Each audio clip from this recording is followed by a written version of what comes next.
Now, if I could write a letter to Campbell, I might say the following to him by way of possible objection.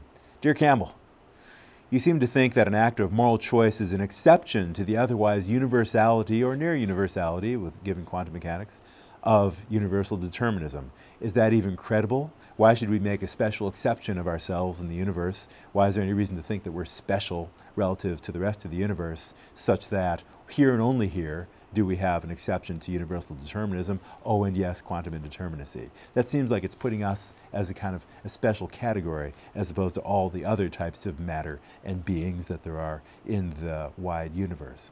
Whereas Campbell might reply in the following way. Dear Green, your belief in universal determinism is based on the evidence of your and other people's senses. That's a posteriori. How could that evidence possibly undermine my or your, I think you have it too, or your introspective certainty about what happens when we exert moral effort? That is to say, Campbell would suggest, I think in reply to me, that the best knowledge we have, the best confidence we could have about universal determinism will never be as strong as the confidence that we can have about, with introspective certainty, about our own freedom of will. You can introspect and see not just that you exist, but also that you have freedom of will, and that's evidenced by your watching what you do when you decide how to behave in regard to that morally charged situation. So now as we think about the adequacy of these different theories, let's get a sort of diagram. If we ask the question, is freedom of will compatible with universal determinism, we can see answers to it as carving out different possible viewpoints on the nature of freedom of will. On the right we have, no, it's not compatible, and that, as you can imagine, turns into the view known as incompatibilism. Incompatibilism, in turn, takes two different forms. One, the first one we mentioned today, was hard determinism, that is, universal determinism precludes freedom of will. Whereas another route, the route that Campbell espouses, is known as libertarianism, not to be identified with the American political movement known as libertarianism. Libertarianism, in the discussion of the metaphysics of free will, says freedom of will precludes universal determinism. Freedom of will shows, our introspective awareness of freedom of will shows that universal determinism is not true. We already knew it wasn't true in the case of quantum indeterminacy, and furthermore, it's also not true in the case of free human actions. That is what the libertarian will say. But there's another option. Another option is to say that maybe freedom of will is compatible with universal determinism. Maybe the two can go together. And that is a view that was espoused by that pesky philosopher David Hume, who we have mentioned a couple of times before in this semester.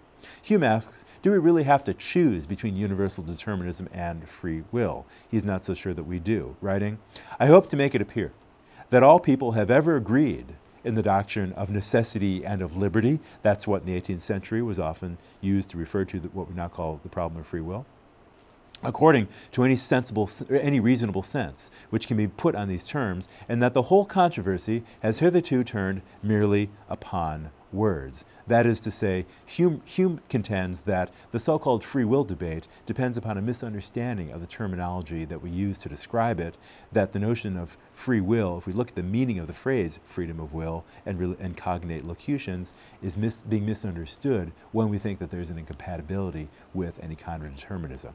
So we noticed, by way of developing Hume's view, let's remember that we noticed that free will requires that you could have done otherwise, but Hume will ask, what does it mean to say that you could have done otherwise? His reply will be, well, maybe X could have done otherwise just means, had X chosen to do otherwise, X would have done otherwise. That is to say, the counterfactual claim can be used to spell out the subjunctive claim, X could have done otherwise.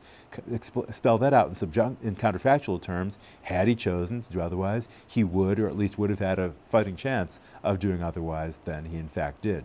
This is known, and Hume calls it as the conditional analysis of freedom. And the question is now, how does this work to show somehow that universal determinism and freedom of will are compatible? Well, here's the explanation. Suppose that somebody has shot someone else, and we suspect that he pulled the trigger of his own free will. We've got no reason to think that he suffered from a Tourette's or any other kind of episode that made his finger be pulled irrespective of what he wanted to do. So it seems like he pulled the trigger of his own free will. How do we know? Especially if someone challenges us by saying, perhaps his defense attorney challenges us by saying, but look, we live in a deterministic universe. The quantum indeterminacy of the universe may not help to show that he's not free, or that he is. Let's leave that aside. But he did pull the trigger of his own free will. But maybe, his defense attorney says, maybe that's an illusion as shown by the presence of deterministic causes. But Hume might reply, he pulled the trigger of his own free will just means he pulled the trigger and he could have done otherwise. And that, in turn, Hume tells us, means he pulled the trigger and had he chosen to do otherwise, then he would have done otherwise. The idea is that he did pull the trigger. We all know that.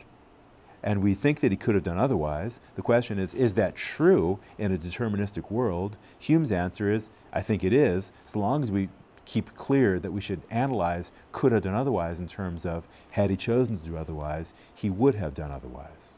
The conditional analysis is what Hume wants to suggest is the best way of understanding the could have done otherwise condition. Now, why does that help? Well, this is a statement, the statement that says X pulled the trigger and had X chosen to do otherwise, then X would have done otherwise.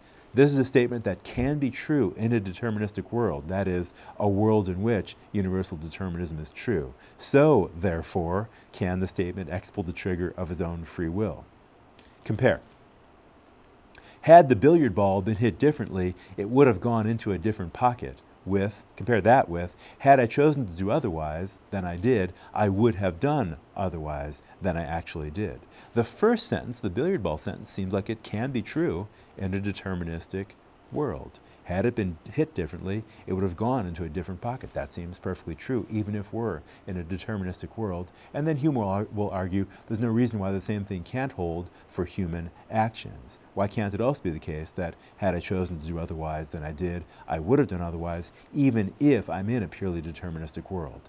Both propositions, that is, can be true in a wholly deterministic world, and if that's correct, and if Hume's analysis of freedom is correct, then Hume is entitled to say freedom is compatible with universal determinism. Because universal determinism does not rule out the possibility of those counterfactual statements, or conditional statements as Hume will call them, being true. If that's right, then compatibilist has something to teach us about the relationship between free will and determinism. The compatibilist will say, let's not assume that the two have to be in conflict. Perhaps they are consistent with one another, compatible with one another.